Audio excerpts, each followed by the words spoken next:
ಬೆಂಗಳೂರಿಂದ one day ಟ್ರಿಪ್ಪಿಗೆ ಹೋಗ್ತಾ ಇದ್ದೀವಿ. 75 ಕಿಲೋಮೀಟರ್ಸ್. ಇದು ಬಂದುಬಿಟ್ಟು ಅನ್‌ಪ್ಲ್ಯಾನ್ಡ್ ಆದಂಥ ಟ್ರಿಪ್ಪು. ನಾವು ಹೋಗಿದ್ದು ಅಗಸ್ತ್ಯನ್ ಸ್ಕೂಲ್ ಪೇರೆಂಟ್ಸ್ ಟೀಚರ್ ಮೀಟ್ಗೆ ಅಂತ.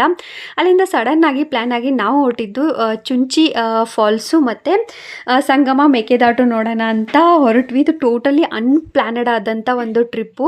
ಸೊ ಫಸ್ಟ್ ನಾವು ರೀಚ್ ಆಗಿದ್ದು ಚುಂಚಿ ಒಂದು ಫಾಲ್ಸ್ಗೆ. ಇಲ್ಲಿ ನೀರೇ ಇರಲಿಲ್ಲ, ಚೂರು ನೀರು ಇರಲಿಲ್ಲ, ಹೀಗಾಗಿ ಫಾಲ್ಸ್ ಅಂತೂ ಏನು ನೋಡೋಕ್ಕೆ ಸಿಗಲಿಲ್ಲ. ಬಟ್ ದ ಥಿಂಗ್ ಈಸ್ ರಸ್ತೆ ಆಗಿರ್ಬೋದು, ಆ ಹೋಗೋ ದಾರಿ ಆಗಿರ್ಬೋದು, ಎಷ್ಟೊಂದು ಸುಂದರವಾಗಿತ್ತು ಅಂದರೆ ಆ ಪುಟ್ಟ ಪುಟ್ಟ ಹಳ್ಳಿಗಳು ಎಷ್ಟು ಸುಂದರವಾಗಿತ್ತು ಅಂದರೆ ಇಲ್ಲಿ ಕೆಲವೊಂದು ಕಡೆ ಅಂತೂ ನಾವು ಬೈಕ್ನ ನಿಲ್ಲಿಸ್ಬಿಟ್ಟು ಒಂದು 5 ಮಿನಿಟ್ಸ್ ನಿಂತು ನೋಡ್ಕೊಂಡು ಹೋದ್ವಿ. ಅಷ್ಟು ಕ್ಲೀನಾಗಿ, ಅಷ್ಟು ಸುಂದರವಾದಂಥ ಮನೆಗಳು, ಆ ಬೆಟ್ಟ, ಆ ವೆದರು, ಆ ಮನೆಗಳು ನಿಜವಾಗ್ಲೂ ಹಳ್ಳಿಯಲ್ಲಿರೋರೇ ಅದೃಷ್ಟವಂತರು ಅನಿಸ್ಬಿಡುತ್ತು.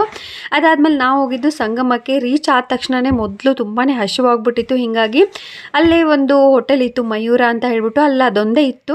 ಸೊ ಹೀಗಾಗಿ ನಾವು ವೆಜ್ ಪುಲಾವು ಮತ್ತು ಆರ್ಯ ಎಗ್ ಬೋಂಡ ಏನೋ ಆರ್ಡರ್ ಮಾಡ್ಕೊಂಡಿದ್ರು. ಸೊ ಊಟ ಮುಗಿಸ್ಕೊಂಡು ನಾವು ಹೊರಟಿದ್ದು ನೀರಲ್ಲಿ ಸ್ವಲ್ಪ ಹೊತ್ತು ಅಗಸ್ತ್ಯನು ಆಟ ಆಡಲಿ ಅಂತ. ಸೊ ಫ್ರೆಶ್ ಆದಂಥ ತಂಪಾದ ತಿಳಿಯಾದಂಥ ನೀರು ಆ್ಯಂಡ್ ಆ ನೀರಿನ ಶಬ್ದ ನಿಜವಾಗ್ಲೂ ಎಷ್ಟೊಂದು ರಿಲ್ಯಾಕ್ಸಿಂಗ್ ಆಗಿತ್ತು ಅಂದರೆ ಇವತ್ತಿನ ದಿನ ಬಂದುಬಿಟ್ಟು. ಸೊ ಚುಂಚಿ ಫಾಲ್ಸಲ್ಲಿ ಅಷ್ಟೊಂದೇನು ನೀರು ಇರಲಿಲ್ಲ. ಆ್ಯಂಡ್ ಸಂಗಮದಲ್ಲೂ ಅಷ್ಟೇ ಸ್ವಲ್ಪ ದಂಡೆಲೆ ಮಾತ್ರ ಆಟ ಆಡ್ಬೋದಾಗಿತ್ತು, ಆಳದಕ್ಕೆಲ್ಲ ಹೋಗೋಕ್ಕೆ ಬಿಡ್ತಾ ಇರಲಿಲ್ಲ. ಬಟ್ ಈ ಬರೋ ದಾರಿ ಏನಿತ್ತಲ್ವ ತುಂಬಾ ಚೆನ್ನಾಗಿತ್ತು. ಕಿರಿಕ್ ಪಾರ್ಟಿಲಿ ಒಂದು ಡೈಲಾಗ್ ಇದೆ ಅಲ್ವಾ, ಕೆಲವೊಮ್ಮೆ ತಲುಪೋ ಜಾಗಕ್ಕಿಂತ ಹೋಗೋ ಒಂದು ದಾರಿನೇ ತುಂಬ ಸುಂದರವಾಗಿರುತ್ತೆ ಅಂತ. ಅದು ನಿಜವಾಗ್ಲೂ ಸರಿ ಅನಿಸ್ಬಿಡ್ತು. ಇನ್ನು ಬರ್ತಾ ಜೋರಾದಂಥ ಮಳೆ ಕೂಡ ಸಿಕ್ತು.